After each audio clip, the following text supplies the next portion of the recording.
Yeah, very warm welcome, Frode, and thank you for joining our YERME interview series. I'm really looking forward to talking with you, and I'm a bit excited about the insights you will share with us. Thank you very much, Dilan, and thank you both, Dorota and Dilan, for the opportunity to take part in this. I look forward to our conversation. So we will start now the interview with our ERME Vice President, Frode Rønning. And I'm just have a short overview about what your professional career path is. So you are, as I said, already our ERME Vice President since 2021. And much longer, you are already full professor in Trondheim at the NTNU. So that's in Norway. And when we look what you did before, so during my preliminary research on the milestones in your professional career, right up to your current position at NTNU, I noticed that your CV is very straightforward and determined. So I was really happy to see that. And you studied mathematics teacher education, so secondary school teacher in mathematics and chemistry. You became in 1982. And your PhD, your PhD, you started in mathematics with a focus on complex analysis, which you completed in 1989. And that didn't happen in mathematics education. So that's something I noticed there, that you really were focused on mathematics, pure mathematics at that moment. And we will come to that later on also in combination to your research area.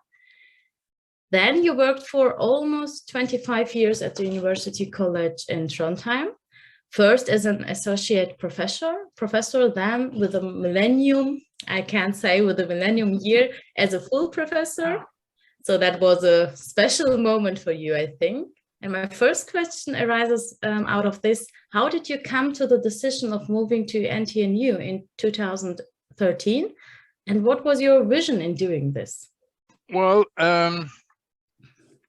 as you have already told, I was affiliated with the teacher education at the University College for quite a long time, and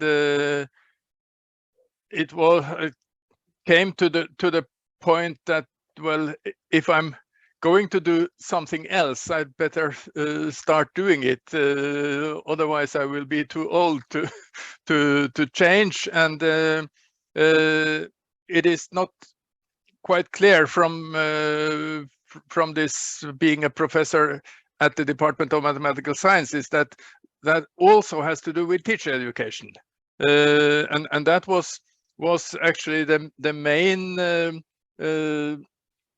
purpose of the position when I applied for it, was to develop teacher education in mathematics, mainly for upper secondary school at the university.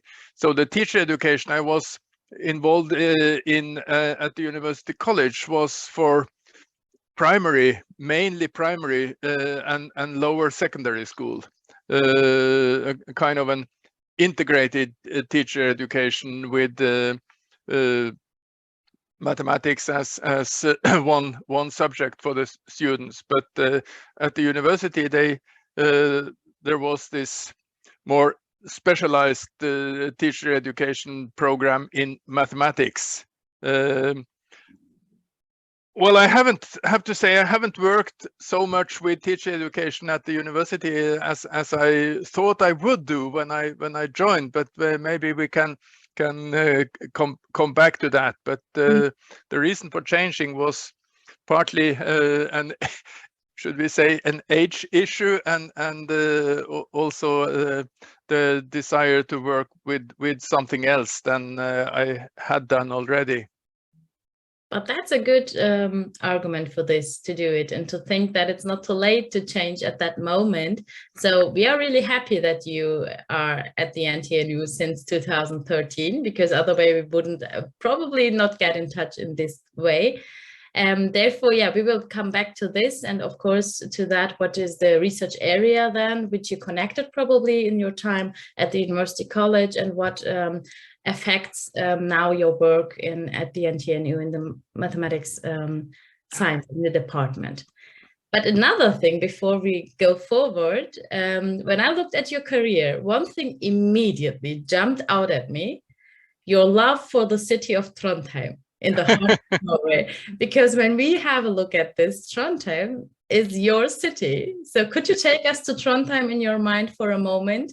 So what are the 3 things that make Trondheim such a great place to live for you? Well, career-wise, I would say that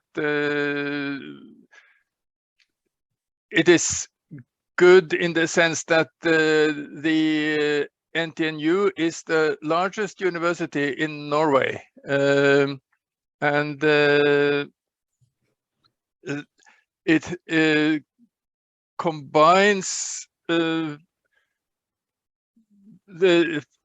possibilities of doing what I like to do, connected to teacher education, but also connected to the teaching and learning of mathematics at university level. And also before this, for this university college, I mean, there are a large number of university colleges around the country, but also this teacher education department or faculty in Trondheim was quite a big and should we say well developed place to be. So, and I think Norway is somewhat different from, for instance, Germany, where you have big universities spread in great numbers all over the country. But we don't have that many. So I guess maybe people in Norway don't tend to move that much. So at least not move away from the larger institutions in the big cities. I mean, Trondheim is the 3rd largest city in Norway, and has a university with a very broad range of study programs, and to very much connected to engineering education and technology, as is sort of also reflected in the name. It's the Norwegian University of Science and Technology. Yeah, that's true. So this technology education we will probably get back to. Yeah, but that's one of the biggest reasons, I think, why you stayed in Trondheim, because of the as you said already, because of the opportunities you have for research there. There never was any good reason to move elsewhere, so to say. And that's also a good way to think about this. Yeah, there's not a bigger reason to go. Yeah. And Trondheim is already also not just career-wise, but also in private. Trondheim is a lovely city. I had the pleasure to be there once for an Erasmus Change program. Oh, okay. Yes. Yeah. So I hope that you tell a bit more about Trondheim and how nice the city is. But you're absolutely right. Career-wise, that's the reason. Yeah, we will come to this later on, I think, also a bit more maybe to talk about what you do in your free time there. But now I will go forward a bit, and we will go a bit more into your current work as mathematics education researcher. And the first question I brought today is about your motivation to become a mathematics education researcher. And we already addressed a bit, but there are, I think, things you want to add. So I was always interested in teaching and in education, and when I started my studies, the idea was to become a a teacher, and probably preferably an upper secondary school teacher in mathematics. And well, as you said already, I did chemistry as a second subject, but mathematics was my main subject already then. And then it so happened that I got a job connected to teacher education, and while I worked as a teacher educator, I also did research in mathematics, in pure mathematics, in complex analysis, because as you also already said, complex analysis was the topic of my PhD. And when I did my PhD, there was no such thing more practically as to do a PhD in mathematics education in Norway. It was hardly possible to do a master's degree in mathematics education. So the thing was to do a PhD related to mathematics. It was pure mathematics, which I enjoyed a lot.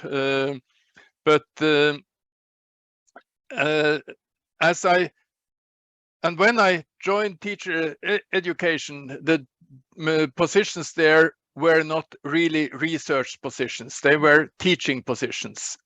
So if I did research in mathematics, so to say, on my spare time, this was nothing which the school interfered with. I mean, I was free to do that, and I did. But during all these years that I worked in teacher education, the idea of doing research became more and more prevalent, also in the teacher colleges. So I gradually drifted into being involved in school development projects, nice. And to change also the teaching to include more didactics of mathematics topics. And then, as you also showed on the first slide, I was promoted to a full professor in mathematics in 2000. And that was, in a sense, a step in my career, and together with the development that took place in teacher education, I thought, well, now I have achieved this, so I'm in a way free to do something else. So I don't.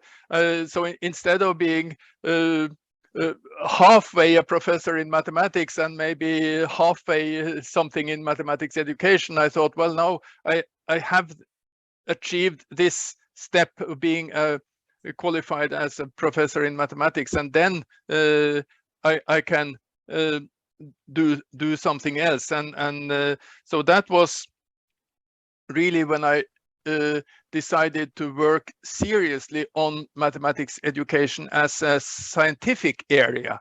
Mm-hmm. And this also coincided with a quite important development at the teacher education college, where it was decided we want to establish a 2-year master program in mathematics education and in Norwegian language education. And this was a serious enterprise, which I think one of the moments in my life where I've been really scary and anxious about what is going to happen is when I was assigned to be responsible for developing this mathematics education program, because I didn't really know where to start. But anyway, so this plan of developing such a master program was a very important spark, in the sense that I really started to develop my qualifications in mathematics education as a scientific discipline. And I also had the the good fortune of spending half a year at the University of Cambridge before this program really started, where I had close contacts with, for example, Tim Rowland, who was then a very high-standing mathematics educator in Cambridge. Great.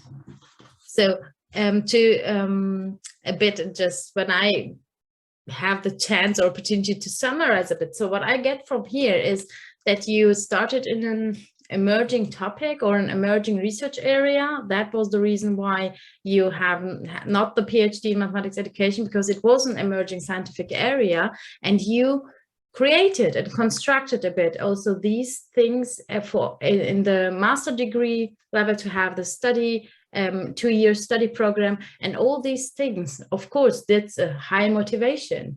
Yes, this was and obviously I did not do this alone. So I want to mention a very close collaborator in developing this master program, and that is Heidi Strømskag, who had at that point just started to do a PhD in mathematics education at the university in Agder, and she worked on the PhD at the same time as working on developing this program in Trondheim and bringing all her experiences and knowledge from the PhD program into what we were doing.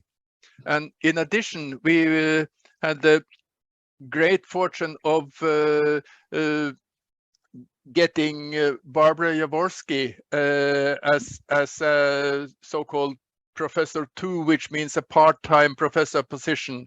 She was at that time a full professor at the University of Agder in the south of Norway, and she worked as a part-time professor together with us in Trondheim, building up this program from more or less nothing, which was really very important. And then we had good colleagues at the in Norwegian language education that had come a bit further in particular in methodological issues about education research, and so we worked very closely together in these years to develop this master program. So that's a great job, and you all can be proud of yourself to have really stated this area and this program. And what I see also in your description is that that's that way of collaboration, isn't it? What you describe now, collaboration, cooperation, that there are many persons working for one thing together and yes, having this effort. Mm-hmm. That's a best practice for this kind of collaboration. Really, I'm really impressed about this. So great job. So maybe I said this about no good reason to move away from Trondheim. The only in terms of mathematics education, well, then the option would be to go to University of Agder, yeah, okay. Which is definitely the strongest community of math educators in Norway. But even if I didn't move there, I have for many years had very close collaboration in many respects with the University of Agder. And relevant for the young researchers is that we are now about to establish a graduate school for research in mathematics and science education located at the University of Agder. Oh, nice. Good to know that it's spreading. It's like increasing these areas in different universities. So, Agder has been a pioneer in developing mathematics education research in Norway. That okay. That's for sure. But great, but great that you stayed in Trondheim, so the collaboration could also grow, and then in Trondheim that emerged, because in two areas have the strong collaboration makes really good things out of it. So, Frode, connecting to this, another question is about your area of research now. So can you please shortly describe your area of research, a current area of research, because we talked a lot about that motivation and what happened and yes, past time, but what is now your... Yeah, so I would say that I currently have two areas of research, and in the YERME community, I have always been affiliated with the topic working group for mathematics and language. I participated for the first time in a YERME conference, must have been in 2009, and I've been to all the conferences since then, and always in the mathematics and language group. More particularly, I would say that I'm interested in concept development and language development for young learners. That has been my main activity in that group, where I have been looking at representations of mathematics using theories from semiotics to try to understand pupils' way of expressing their ideas and thoughts when doing mathematics. And the reason I started off with young learners was exactly this, about my position in teacher education, where my first school, my first real developmental project connected to schools was at a school working with the grades 1 through 3. Mm-hmm. And then I was really fascinated by the way the young pupils work and think in mathematics. And since I had this background as a mathematician, I always thought, well, if I'm going to do research in mathematics education, I somehow need to make use of my mathematical qualifications. So everything I've been doing has been very strongly related to particular areas of mathematics. So with the young learners, I have been working quite a bit with geometry, but perhaps even more with the different aspects of multiplicative structures. Yeah, I remember this. so all my work has been very closely connected to mathematical topics, and one of the things I've learned while working with the young learners and what we sometimes call elementary mathematics, is that you should never underestimate the mathematical potential of elementary mathematics. It is much deeper than at least the average teacher may be aware of. So also working with teachers and develop the teachers' awareness of the depth of elementary mathematics has been very important. Of course. I'm I still keep a contact to this field. But that's nice, because there's a bit part of your expertise, and it's good to connect that with your new, like with the young learners, and connect the things you know already, and where you are an expertise with this. You know, you have 25 years working in this teacher education part and with the mathematical content, and it's so good that you can connect that now.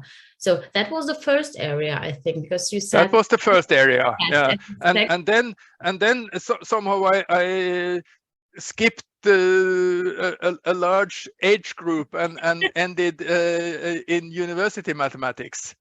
And this is what happened after I came to my current position at the NTNU, where I thought I would work more with teacher education than I have actually done. And the reason this developed was, I think, partly because when I came there, I mean, I knew that NTNU had this huge 5-year master programs in engineering. We admit something like 1,600 new students to different 5-year master programs every year. And when I came there, people had started to think about redesigning the teaching and the structure for these 5-year master programs, or at least for the mathematics subjects. So I was engaged with this, and that I have been ever since. So I have been working in and partially leading three research and developmental projects about redesigning the mathematics teaching for engineers. Mm-hmm. And well, currently I work in a project where we have been mathematicians and engineers from electrical engineering have been working very closely together to develop what you could call a model for contextual learning, where the idea is that mathematics and engineering are linked very closely together, so that the mathematics should support the engineering subjects and the engineering subjects should support the mathematics. Yeah, so this is very fascinating and very important, so they can enrich each other. That's the idea, and this is somehow an answer to a critique towards mathematics in engineering education, that the students don't see why are we learning all this mathematics, what's the relevance of this mathematics. And the traditional model has been, well, first you learn the mathematics and then you learn how to apply it in engineering education. And now you want to make sure that it gets more with each other instead of that it's to combine integrated ways. Yes, so that's the aim. Okay. Because I mean, what we as mathematics educators know is that to use knowledge developed in one environment in a different environment is at best very challenging. Yeah. But this is the model that much of that has been sort of standard in engineering education, that you learn the mathematics as mathematics, and then there is a belief that then you can more or less automatically apply it when needed. But this is not the case. Yeah, and at least not for most students. Well, some obviously can do it, but not all. So Frode, two questions to this project, follow-up questions. Like the first one is, in which stage is this project now? Are you or how is the methodological framework to this? Is that something where you collect data? Is it just development part?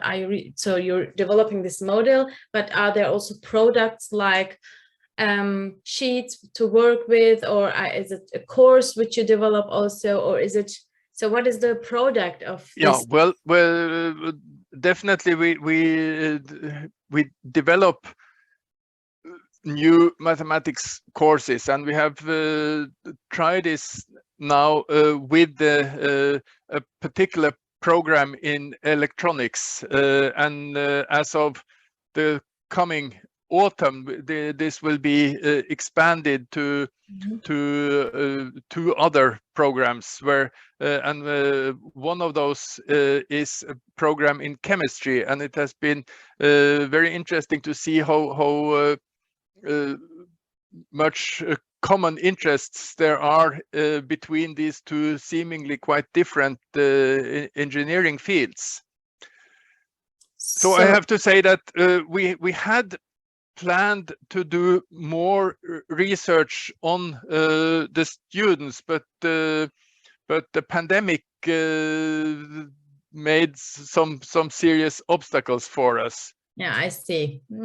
We have done surveys, so we have a quite fresh survey where we ask the students about to what extent they see the relevance and to what extent they are motivated for mathematics, and so we run such a survey in the spring with the same questions for the electronics students as for all the others. So we have a possibility to compare and at least get a sense of their perceived relevance. Oh, that's great. So you have a survey-based data. We have some survey-based data, and then we have data also from the position of the teachers in the different subjects. So I have done interviews with one of the teachers from electronics and one of the teachers from mathematics who have worked closely together, and where they sort of express their pedagogical and ideas about exactly this model of working together. That sounds interesting. So I'm really looking forward to hear from you a bit more after that project, what you see as results or for the following projects. And that's what I see, Frode, when you're talking about your research area, is while you are talking about projects and research, I can feel how much positive energy is there, even if we are not face to face. So what do you enjoy the most about your work? That's the follow-up question to this, because I see really the positive energy and that you do it with passion. But what is the most enjoyable thing for you with the work here? Yeah, well, as you have heard, the research and teaching are go quite closely together. So both aspects I find very enjoyable. Now I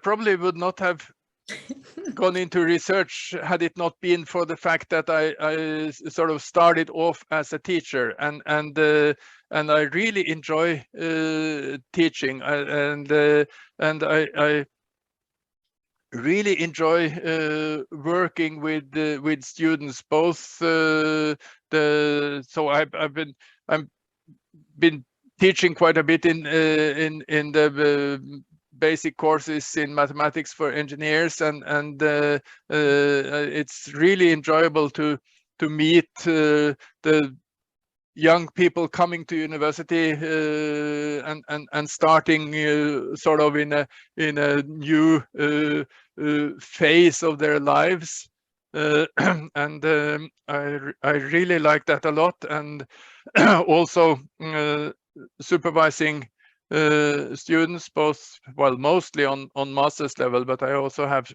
some PhD students, and so this working with the people and also research wise, I mean, the work I've been doing with the young children in school has been very, very rewarding.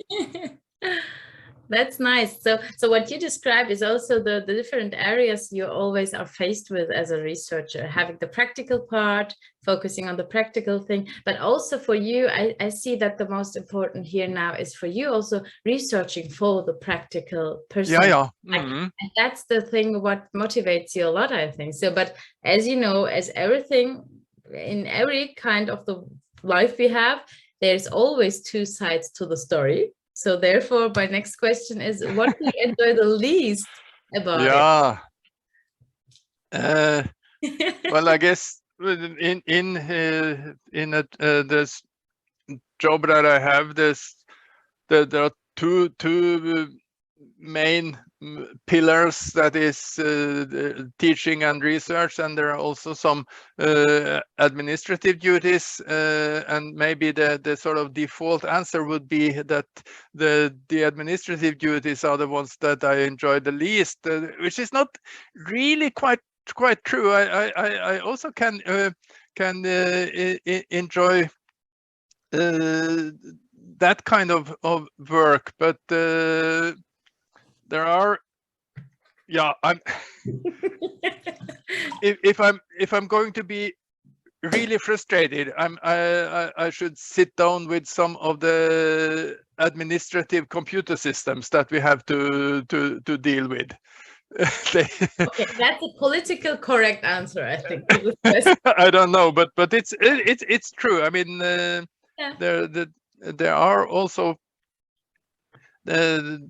doing administrative work. Well, there's also always a not a very sharp division line between what is scientific work and what is administrative work, but because you always need administrative work to have your own work to do that. That's the point in this. But I can see, and I think that you're not alone with this answer, like the administrative work and all the bureaucracy and all the things could be annoying while you have normally or would spend more time to your research. That's the point, because the time you need to spend on this administrative work. But I see this question now, because it's struggle. That's a question always makes a bit struggle. So, but thank you for really being honest with this. We are going now to the next question block. I called it this way because these questions are based now more on your experience. And with the next question, I would like to know from you, if you look back and try to put yourself back in your time of the PhD or your early career at the university college, which advice was or would have been helpful at the beginning of your career? This question would it probably, I mean, I should connect this to the career path that I have had. So if we think about my career as a mathematics educator, I can certainly point to things that I really would have liked to learn more about, sort of from the basis, and something that was lacking in my education as a mathematician.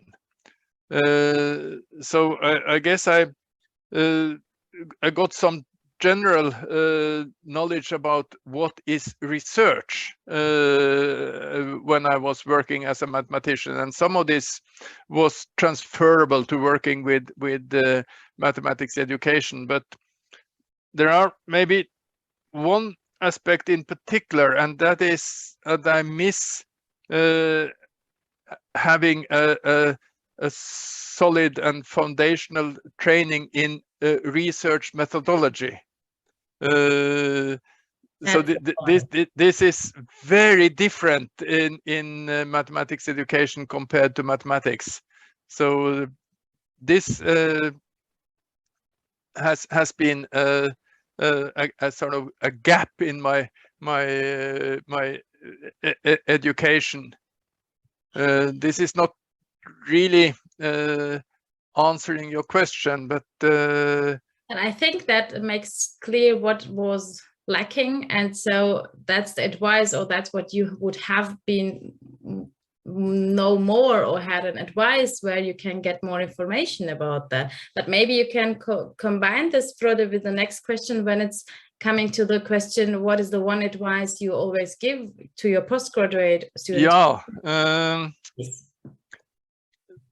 So I mean, I got this list of tentative questions from you before the interview, so I was thinking about this, and in connection to that, I wanted to show a picture, so which probably means that you will have to stop your screen sharing and I can start mine. I know that this is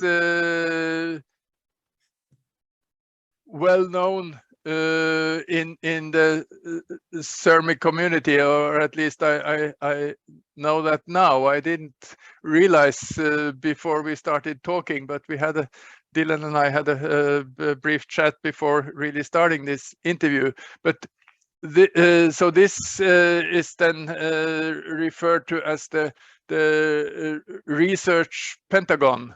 And what I show you here is a Danish version of it, and I have always thought that this is the original, but this has now turned into an area of research. We need to find out where does this really originate from.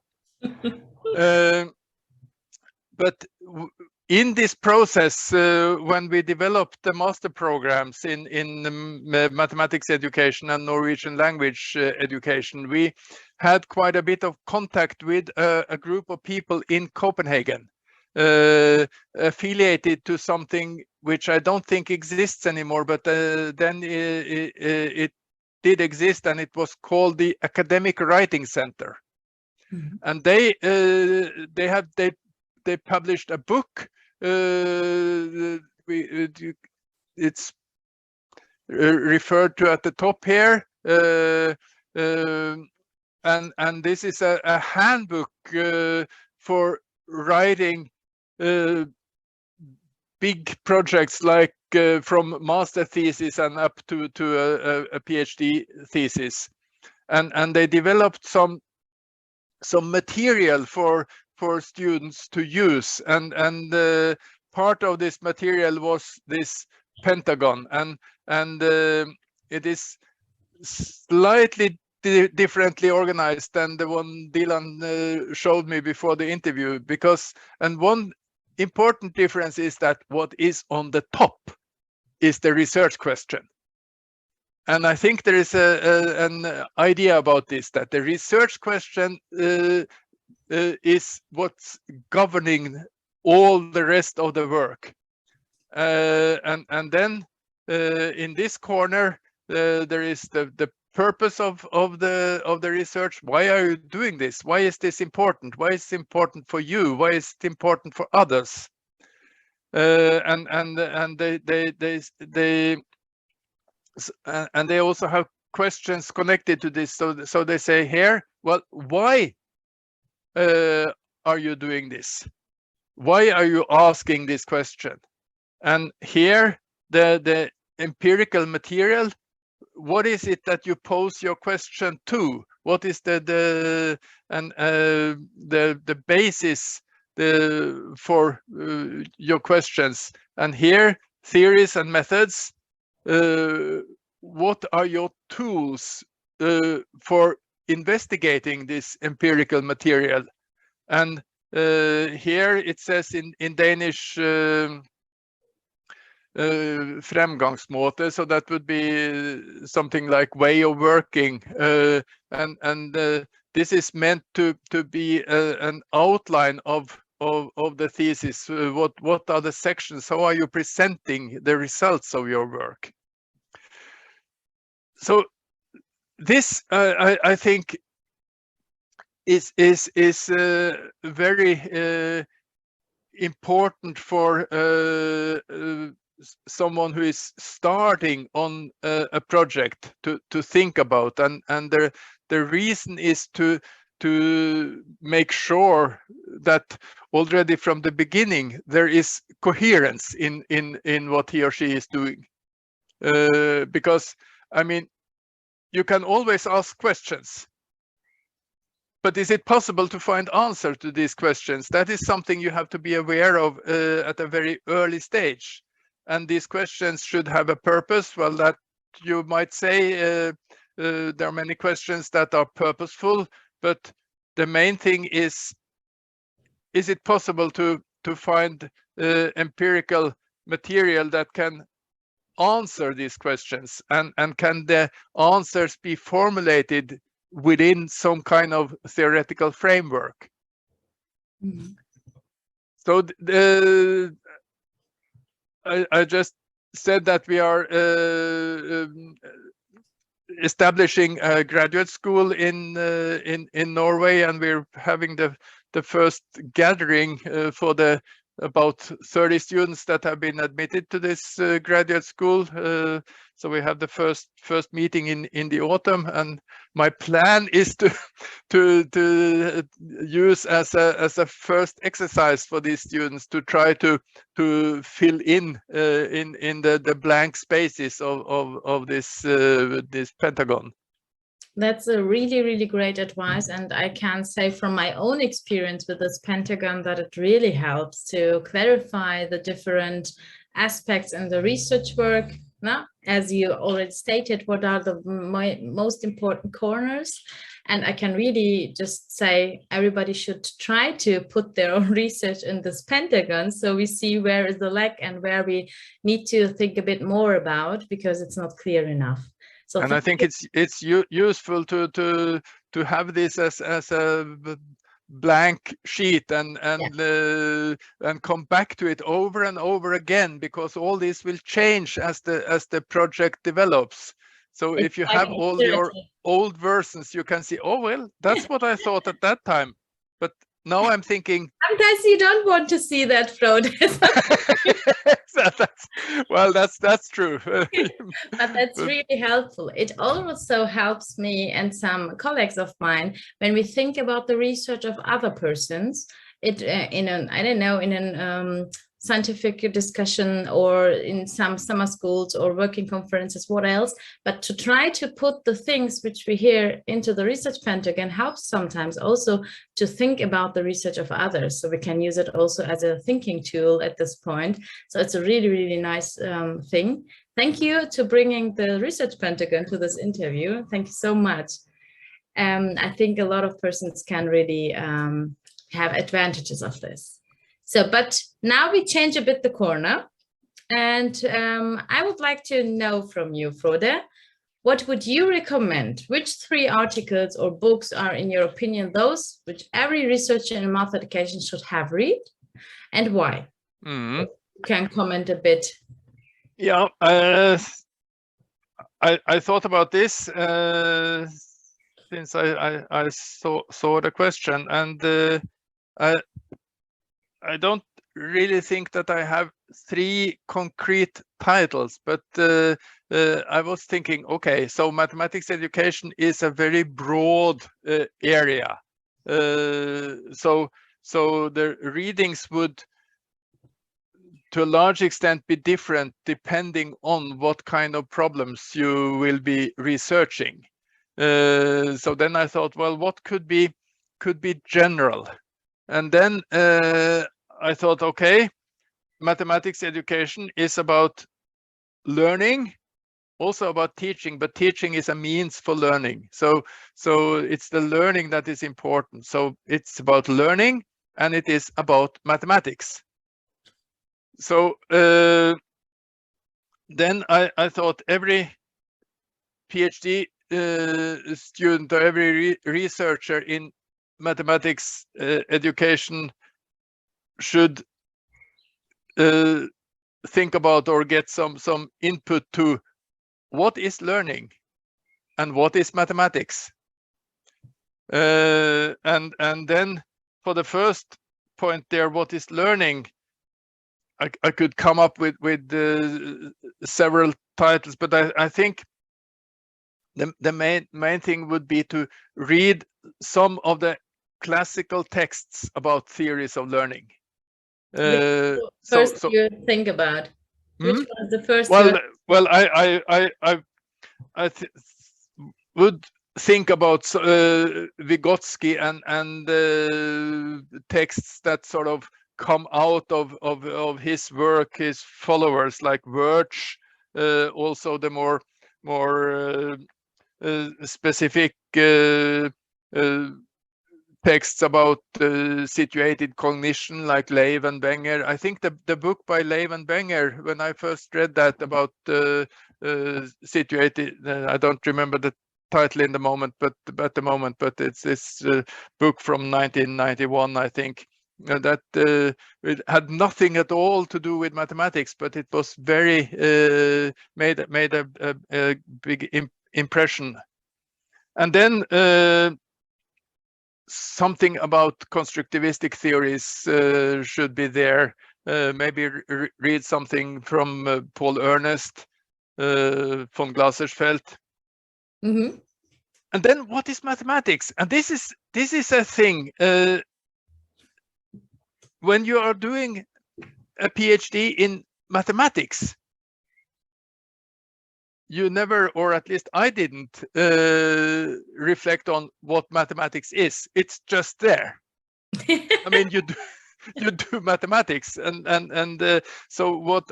In hindsight, I have thought that something which was really lacking from my mathematical education, so background as a mathematician, was something about the philosophy of mathematics.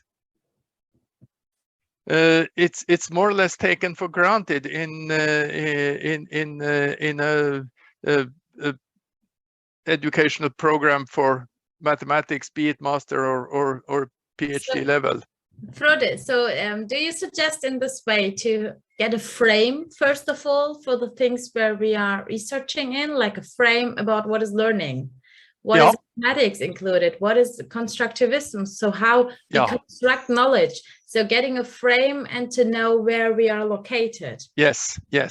So something which would apply no matter what specific field of I mean, if you look in the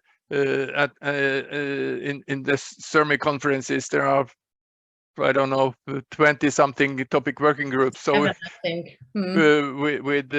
within each of those there would be some specific literature which would be important, but I'm thinking about something that could work for everybody. So one book about what is mathematics. There is a book called What is Mathematics? And that is really about mathematics. But the one I'm thinking of is a book called What is Mathematics Really? and this is written by Ruben Hirsch, who has written quite a bit about the philosophy of mathematics. And this title, What is Mathematics Really? I think is a great introduction to philosophical aspects of mathematics.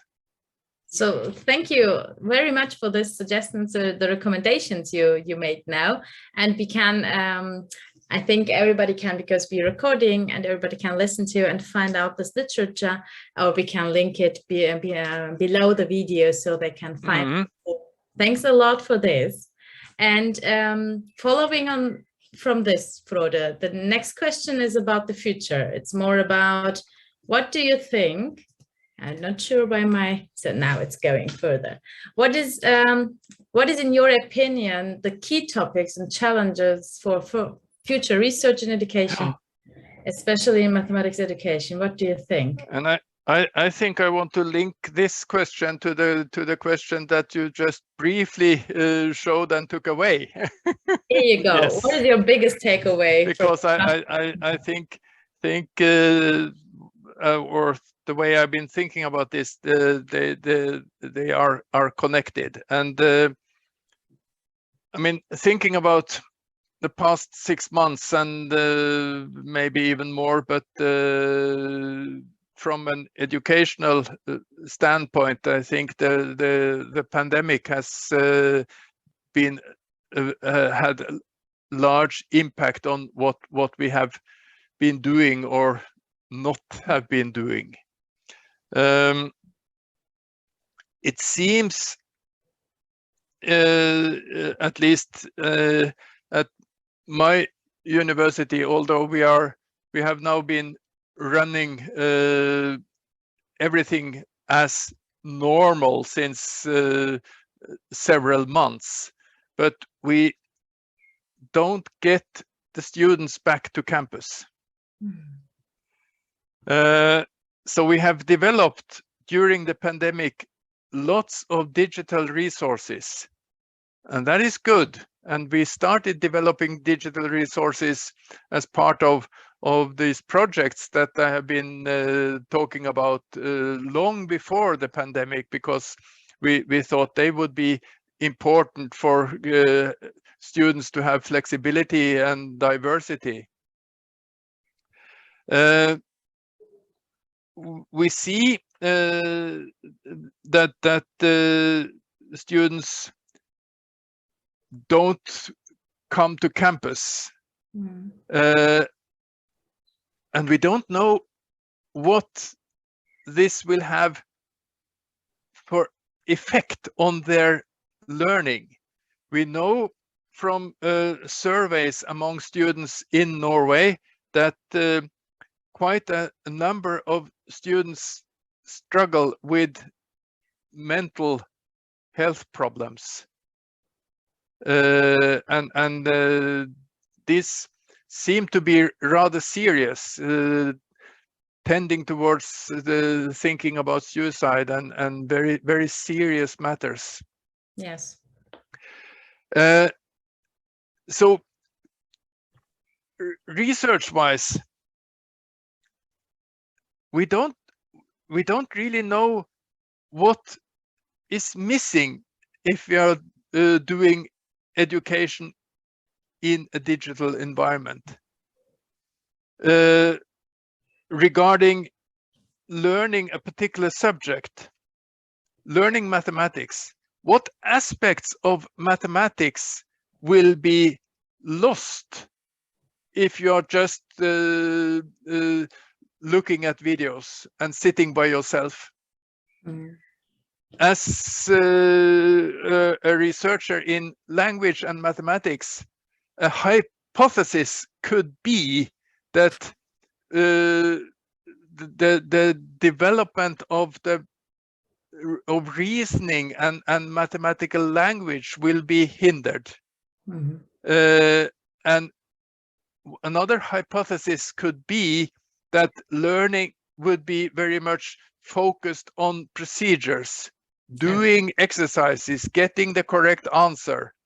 But the value of discussing mathematics among one another and with the teacher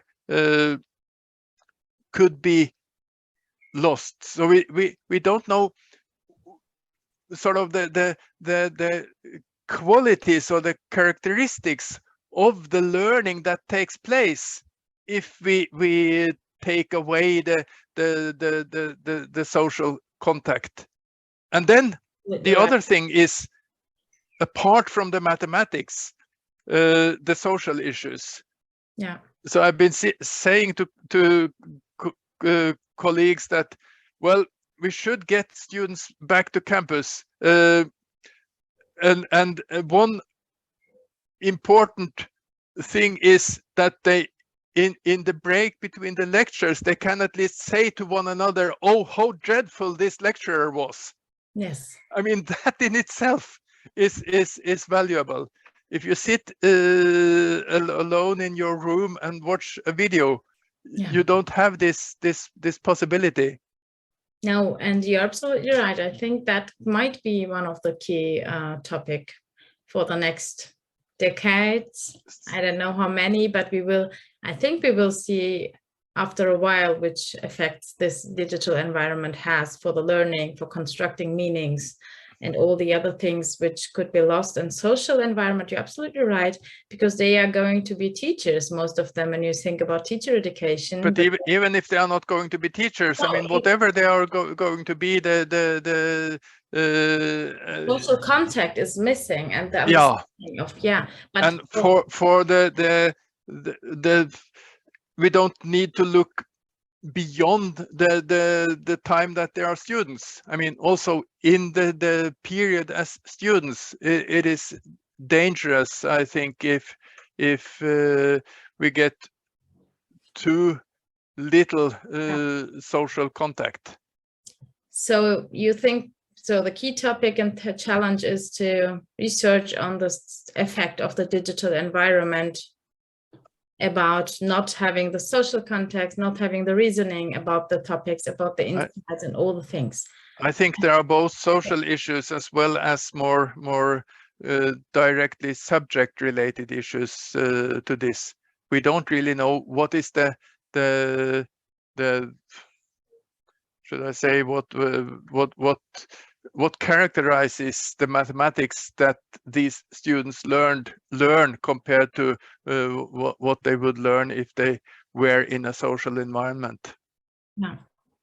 So we will see, and I'm excited about this things to which will come up. I think I can't say anything else to this, but yeah. Thank you for your opinion on this. Thank you for your vision of this, which would be the focus topic probably, and the challenges. Now we are going to change the corner again, but to another side, to a completely other side, because we want to see or hear a bit more from the private corner. So thank you so much for holding out so great so far with the serious questions. I have prepared also some personal questions so that we can get to know you from the other side. So first of all, Frode, the question is, how do you spend your time outside of work? Yeah, then my main answer there is somewhat connected to the fact that we are now in the summer, and I have a reasonably large garden around my house, and I'm very fond of working in the garden, trying to get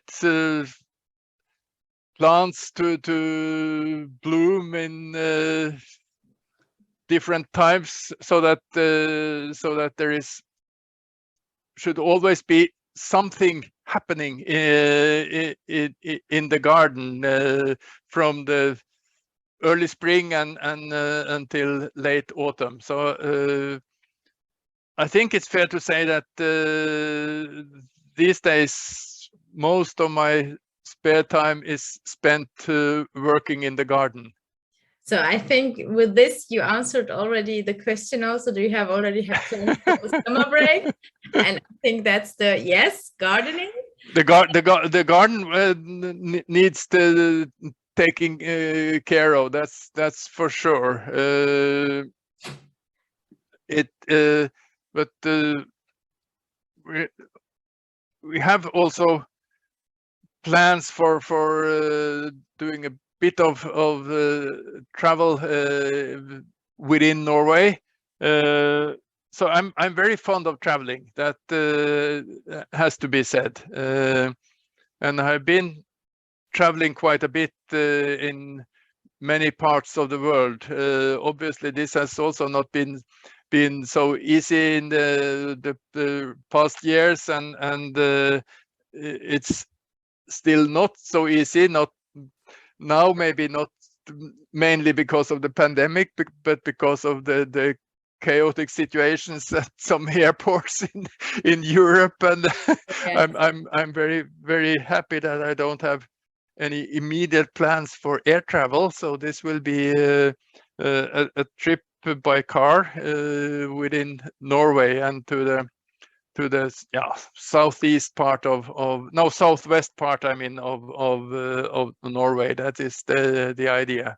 Yeah, a lot of fjords, I think. Yeah, a lot of fjords and some mountains to cross before getting to the fjords. Nice. So when do you plan to start? Next week? Or? The week after.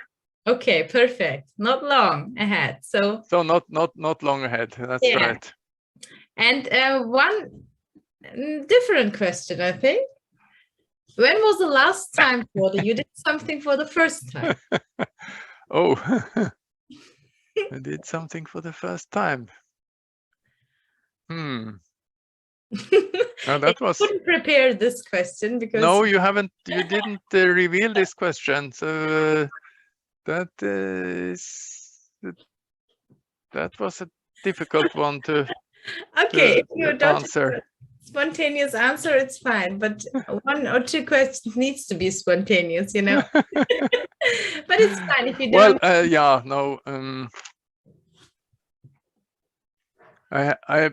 I'm doing something. It's not.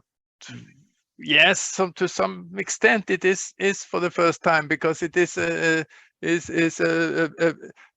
major process in our house that is a bit exciting. So we are remodeling the kitchen. Wow, and you're doing it on your own a bit? No, I'm not doing it on my own, but planning this and trying to coordinate so that things happen when it's supposed to happen, and we are not deprived of the kitchen for several weeks and things like that. It's that has been at least creating some stress in my mind over the past couple of months or so, and yeah, I haven't really done that before, so it could perhaps count as doing something for the first time. Okay, at least not doing this while still living in the house. Yeah, that's a difference probably. Which is also an extra issue. So one last spontaneous question for you, Frode. My question is the last one, which you don't know about. If you could put one word in a dictionary, which would it be, and what would be its meaning?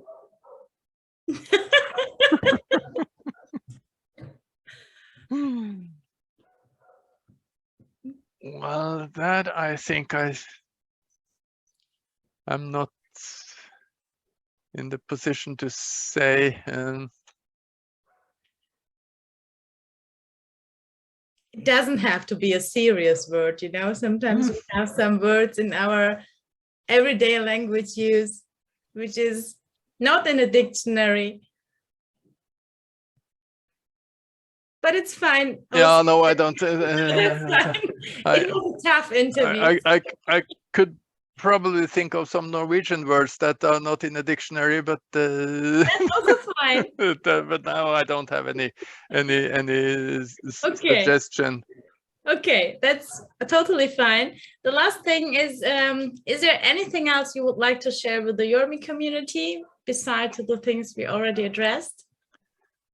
I think we have addressed quite a number of issues. So, yes. But I'm very pleased and very happy about all the work you do in the YERME community and all the initiatives concerning YERME Day. And I think that summarized it. So thank you very much for taking part here with us. Thank you very much. And then I hope that as of from this year on, we will have the opportunity to meet in person at least